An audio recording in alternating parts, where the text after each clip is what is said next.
Datuk Seri, dalam hal ini, okey, ini soalan jujur. Saya sebelum ni pun pernah bertanya dengan beberapa pimpinan UMNO. Soalannya adalah UMNO nak apa lagi? Daripada pembangkang sudah menjadi kerajaan di Persekutuan. Daripada jadi sekadar kerajaan dah jadi Perdana Menteri. Itu di Persekutuan. Di Perak daripada pembangkang jadi kerajaan, kemudian kerajaan jatuhkan MB, kemudian jadi Menteri Besar. Sama juga di Perak, di Melaka. Dalam hal di Melaka ni pula terbalik sikit sebab dia yang jatuhkan, dia bersama-sama menjatuhkan Pakatan Harapan Melaka, kemudian dia naik jadi CM, kemudian dekat UMNO jatuhkan UMNO. Jadi apa cerita tu?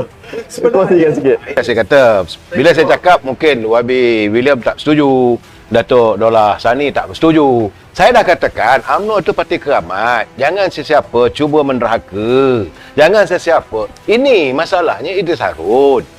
Masalahnya sebenarnya masalah Idris Harun nakkan jawatan Ketua Menteri. Saya hari ini saya cukup ketawa yang paling besar. I will make a big laugh lah Wabi William. Bila Idris Harun mengatakan bahawa dia kata celaka punya DAP, Cina DAP ni, dia suruh kita jatuhkan kerajaan, janji aku jadi Ketua Menteri, lalah kali aku pula tak boleh nak bertanding. I have a make laugh. Inilah akibatnya bila kamu khianat pada own party. Sekarang kamu rasalah sendiri. Apabila DAP sendiri kata, no, you tak boleh contest lagi untuk pelari kali ini. Seartinya ini bukan percaturan UMNO, tidak.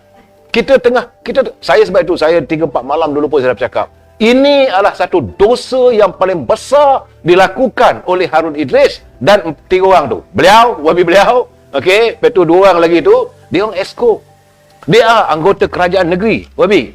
Di saat negeri Melaka baru saja selesai pandemik, nak menggerakkan ekonomi. Ekonomi Melaka adalah tertakluk kepada pusatnya adalah pada pelancongan. At the center of berusaha untuk memajukan ekonomi, waktu itulah dia runtuhkan kerajaan. Jertinya dia bukan khianat pada parti, dia berkhianat kepada rakyat Melaka. Whoever contribute to that problem, inilah orang yang khianat pada rakyat. Ya. Ya. Yes. Ya. Kenapa UMNO mengambil tindakan drastik begitu? Tak, saya tidak dipulangkan balik. Tak, ini terpulang pada kerajaan negeri. UMNO sebenarnya tak campur. Cuma bila sampai begitu, maksudnya Ketua Menteri UMNO tidak berbincang langsung dengan Presiden untuk membubar. Tidak ada perbincangan. Saya berbual dengan Datuk Seri Presiden. Presiden kata tak ada perbincangan, dia kata terpulang lah. Sebab itu saudara dengar apa kenyataan Datuk Mak Hassan, apa kenyataan Datuk Seri Presiden, apa kenyataan Perdana Menteri. Malah Perdana Menteri pun cakap kalau boleh dengar dia punya video telefon audio antara Idris Harun dengan yang amat bawa Perdana Menteri. Dia kata kalau boleh tolong dululah, janganlah. Artinya kerana waktu itu juga jangan lupa saudara, ini dua-dua ahli parlimen ni. Salah saya kalau saya tak statement saya ni. Okey, iaitu kita dalam preparation of budget. Kalau bajet tak boleh diluluskan di Melaka, apa jadi pada rakyat Melaka? They cannot spend. Pejabat ADO, pejabat DO, pejabat daerah apa semua tak boleh berbelanja. Tapi ni Datuk Seri, celah sikit. Ya. Celah sikit. Pada tak kala waktu itu, TYT tak sepatutnya merestui pembubaran Dewan. Sebab waktu itu bajet pun tak lulus. Betul. Lagi. Dia nak buat caretaker pun tak boleh. Dia nak buat darurat pun tak boleh. Dulunya sebelum Adri nak bubar Dewan dia tak nak. Sekarang ni pula tiba-tiba dia bubar Dewan tanpa merujuk kepada majoriti yang memohon bubar Dewan. Betul. Macam di Perak Nizar. Kenapa Nizar kalah di Perak? Sebab ketika dia nak umumkan untuk adakan bubar Dewan, dia tak ada majoriti. Sebab tu kepada tuanku tidak mengizinkan. Itulah juga dengan TYT ni. Betul. Kena codek lah. Kena codek. Tengok dulu dia punya undang-undang tubuh tu. Setuju. Kemudian tengok perbandingan negeri-negeri yang telah berlaku sebelum sebagai jatuh rujukan. Betul. Patutnya dia kena konsult lah dengan ahli Dewan, kosong siapa dia majoriti waktu itu. Ketika pandemik ni dia buat ni. Jadi bertimbang berasalah pada rakyat sikit. Itu yang saya nampak yang terlompong dalam suasana keputusan itu dibuat. Ya, betul.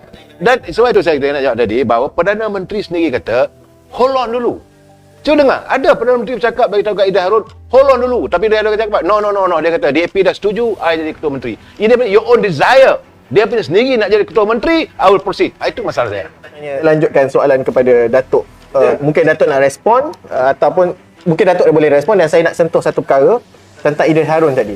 Antara yang Datuk Seri Utama Idris Harun sentuh sewaktu dia menolak ketua menteri, dia sentuh, dia kata isu pasir tentang 1,000 ekar. 1,000 ekar dia berikan kepada syarikat Singapura, satu. Yang kedua, dia kata dasar no-bin policy. Maknanya kata yang bukan Melayu mohon sebarang proposal apa semua yang dibawa kepada Kerajaan Negeri Melaka, pimpinan Ketua Menteri UMNO, ditolak terus. Ya, itu dia punya kenyataan dia. Berdasarkan audio yang tular antara perbualan beliau, kalau beliau salah orang pula dia, antara perbualan Idris Harun dan juga Ismail Sabri. Respon Datuk. Bagi saya, kalau dia kata, dia pertama sekali bercanggah dah. Dia kata tak respon pada Namlis, sedangkan waktu sama tanah 1,100 ekar itu bagi pada Namlis. Jadi itu sendiri acquisition dia tu dah tak betul lah tu, dah bercanggah. Dia kata tak layan ini apa Namlis, tapi bagi pada Namlis satu. Yang kedua, itu adalah yang dibangkitkan oleh Wan Adli dalam sidang dewan. Sepatutnya dia address kat isunya. Ini masalah sekarang ni dah tak ada isu, dia bangkitkan isu. Dia masalah di Melaka ni mungkin orang tak tahu sebenarnya. Permasalahan terbesar yang dihadapi di Melaka adalah pelantikan Datuk Seri Sulaiman Ali ini sebagai Ketua Menteri. Kerana waktu itu kedudukan beliau hanyalah sebagai setiausaha kepada Ketua Perhubungan. Ketua Perhubungan bukan Ketua Menteri. Jadi Ketua Perhubungan dia tak bertanding. Jadi dia pula dilantik sebagai speaker. Jadi dari segi, saya dah kata tadi, songsang. Kesonsangan ini berlarutan lagi di Melaka apabila Ketua Menteri hanya adalah setiausaha kepada ni. Jadi timbullah persoalan kata itu kata ni. Bagi saya more on acquisition. Kalau ada proof, jawablah. Saya dipahamkan bahawa SPRM dah masuk. Kan? Macam mana yang diminta oleh Datuk Abdullah Sani, bahawa Suruhanjaya Pencegahan Rasuah kali ini jangan lagi buta warna. Carry on. Siasat semua. Kalaulah waktu zaman Adli ada kes, siasat. Kalau ada zaman ini Idris Harun, siasat. Kalau zaman ini Sulaiman Ali, siasat. Sebab bagi saya dari segi Sulaiman Ali ni saya rasa tak banyak, sebab dia berapa bulan baru jadi ketua menterinya. Yang sebegitu singkat, takkanlah waktu yang begitu singkat sudah ada kelulusan. Tetapi yang tular yang kita tengok, ya, disebut dalam dewan lah. Jadi betul. Jadi sekarang ni usia dia sebagai ketua menteri tu macam sekarang lah. Perdana Menteri baru 2 bulan setengah. Apa dia boleh buat sekarang ni Perdana Menteri. Jadi masih lagi nak masih kekok semua. Dengan satu kenyataan dua sila di atas gunung. Ya, itu maksudnya dos. Cakap hanya bahasakan tu ketua menteri itu ada wayang pada sebarang keputusan dalam mesyuarat Exco, semua benda tu boleh diubah pada bila-bila masa. Itu persepsi. Bagi saya itu persepsi. Sebab bagi saya kata tadi, kerana ketua menteri adalah setiausaha dari segi kepartian. Macam sekarang lah, dari segi Presiden UMNO, Datuk Seri Hamidi, Perdana Menteri, naik Presiden. Jadi bila mesyuarat ahli majlis UMNO, Presiden.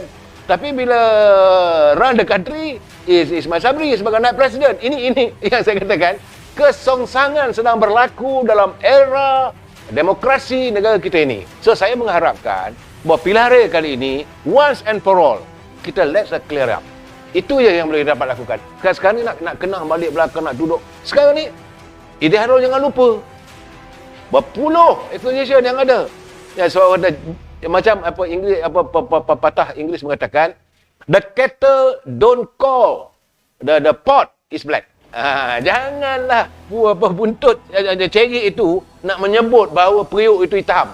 Kamu lebih teruk lagi hitamnya. Itu maksudnya. Baru bagi saya lah sekarang. Sebab itu saya kecewa sebenarnya. As a members, sebagai warga UMNO, saya kecewa dengan Idris Harun kerana bila-bila melontarkan UMNO tak relevan sebab dah tak jadi ketua menteri. Apabila setelah dia di-expel kan. Segalanya buruk pasal UMNO. Dulu sebelum tu kita mesti pertahankan UMNO. Sekarang ni tak relevan, dah usang dan sebagainya. Bagi saya sudahlah. Tak sepatutnya lah. Kalau saya ingat saya akan turun ke Melaka. Saya akan turun ke Melaka. Saya nak jelaskan pada warga Melaka, orang pertama sekali jangan dibagi undi. Kalau boleh bila hilang wang pertaruhan. Ini Harun. Tapi dalam kes Datuk Seri Anwar ni, saya tahu. Apa yang Datuk Seri Anwar? Dia meraihkan. Biasalah dia ketua bakar. Okey, dia meraihkan, tapi ahli-ahli PKR sudah marah, ahli Pakatan Harapan marah seolah-olah mengalu-alukan mereka. Itu kesilapannya. Tetapi tidak ada pendekatan, tidak ada penjelasan bahawa mengatakan mereka ini akan jadi calon. Tak ada. Bagi saya, 4-4 ni besar kemungkinan pertandingan bebas. Seronok kita tengok. Hilang orang pertaruhan. Biar rakyat ambil duit dia orang ni. Rakyat sedang menyaksikan, anda boleh menilai, dan jika ada kesempatan mungkin Borak Dahsyat akan memanggil juga. Tak mustahil kita panggil Datuk Seri Utama Idris Harun untuk menjawab persoalan-persoalan yang dibangkitkan oleh Datuk Seri Kamal Amir. Kita terbuka dalam hal. Saya lanjut.